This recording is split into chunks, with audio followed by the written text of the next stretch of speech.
क्या देश में युवाओं और छात्रों के जागरूक होने के बाद, शिक्षा मंत्री धर्मेंद्र प्रधान के इस्तीफे के बाद अगर मोदी को अपनी सरकार बचानी है तो क्या अमित शाह का इस्तीफा लेना ही होगा? आखिर भारतीय जनता पार्टी के अंदर खाने चल क्या रहा है?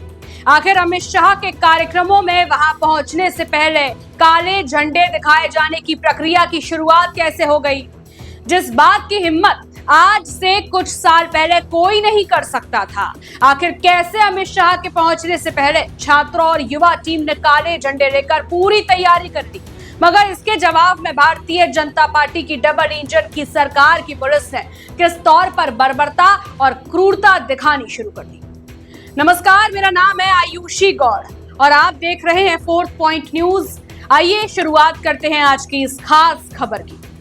दोस्तों, नीट परीक्षा के बाद पेपर लीक और भयंकर हंगामे के बाद इस्तीफे का दौर तो हमने देख ही लिया, लेकिन अब एक और परीक्षा यानी यूजीसी नेट का पेपर भी त्रुटियों की भेंट चढ़ गया, जो अब दोबारा होने जा रहा है।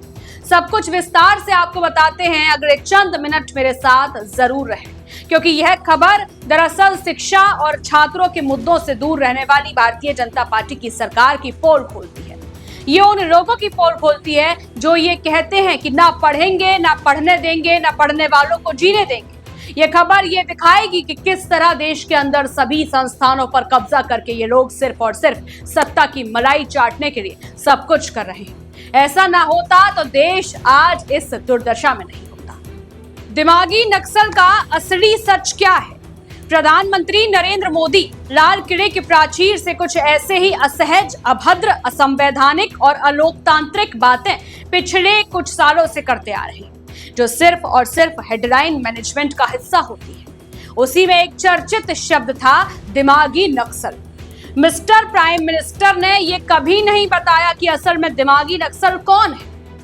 मैं इनके उन छुट भैया नेताओं या मंत्रियों पर नहीं जाऊंगी जिनमें गिरिराज सिंह नंबर 1 आते हैं, निशिकांत दुबे नंबर 2 पर आते हैं और वो गटर छाप सांसद कंगना रनौत आती है।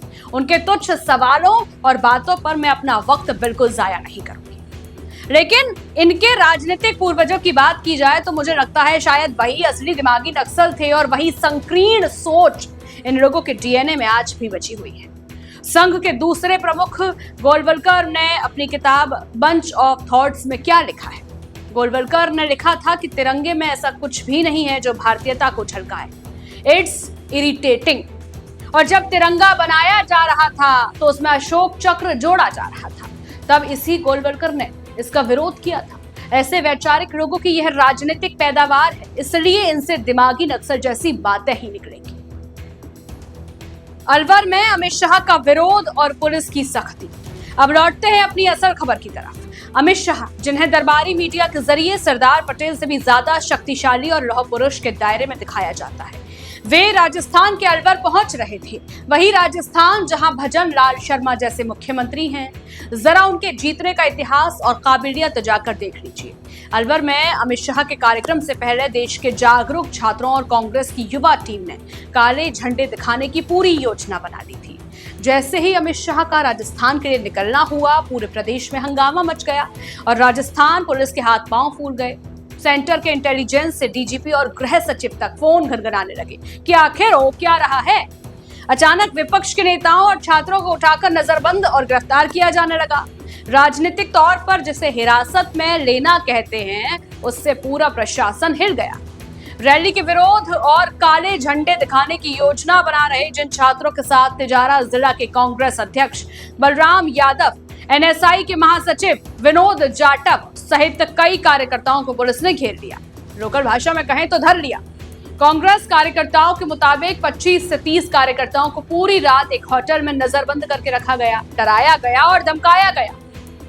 मोदी शाह की सरकार और उनकी एजेंसी एनटीए ने एक और भयंकर कांड कर दिया है। अभी 2 महीने पहले नीट के पेपर को लेकर क्या कुछ हुआ पूरा देश जानता है।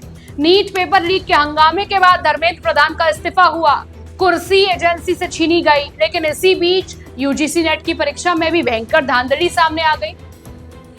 खुद एजेंसी ने मान लिया है कि जून महीने के आखिरी हिस्से में जो परीक्षाएं हुई उसके 3 विषयों अंग्रेजी, समाजशास्त्र और कॉमर्स के पेपर में गंभीर त्रुटियां थी। अब यह परीक्षा दोबारा सितंबर महीने की 9 और 10 तारीख को होगी। जब देश की इतनी बड़ी बड़ी परीक्षाओं का ठेका प्राइवेट एजेंसियों को दे दिया जाएगा तो पेपर लीक कैसे रुकेगा? प्राइवेट एजेंसियों की जवाबदेही सरकार के प्रति ही पुख्ता नहीं है तो वे छात्रों के प्रति क्या जवाबदेही? छात्रों पर लाठीचार्ज, आंसू गैस और उनकी बर्बरता का शाह साहब के पास कोई जवाब नहीं, क्योंकि वे सिर्फ असहमति जताने वाले युवाओं को अर्बन नक्सल और दिमागी नक्सल करार देते हैं। अमित शाह के खिलाफ यह विरोध सिर्फ एक सांकेतिक शुरुआत है। आने वाले शीतकालीन सत्र में पार्लियामेंट के अंदर भी अमित शाह का कड़ा विरोध होगा और जवाब मांगा जाएगा। तब देखना होगा कि देश का युवा अपने हक और अधिकार के लिए सरकार को और किस तरह से चुनौती देता है। अपनी राय कमेंट में जरूर बताइए, वीडियो को लाइक कीजिए, शेयर कीजिए और जुड़े रहिए फोर्थ पॉइंट न्यूज के साथ। नमस्कार।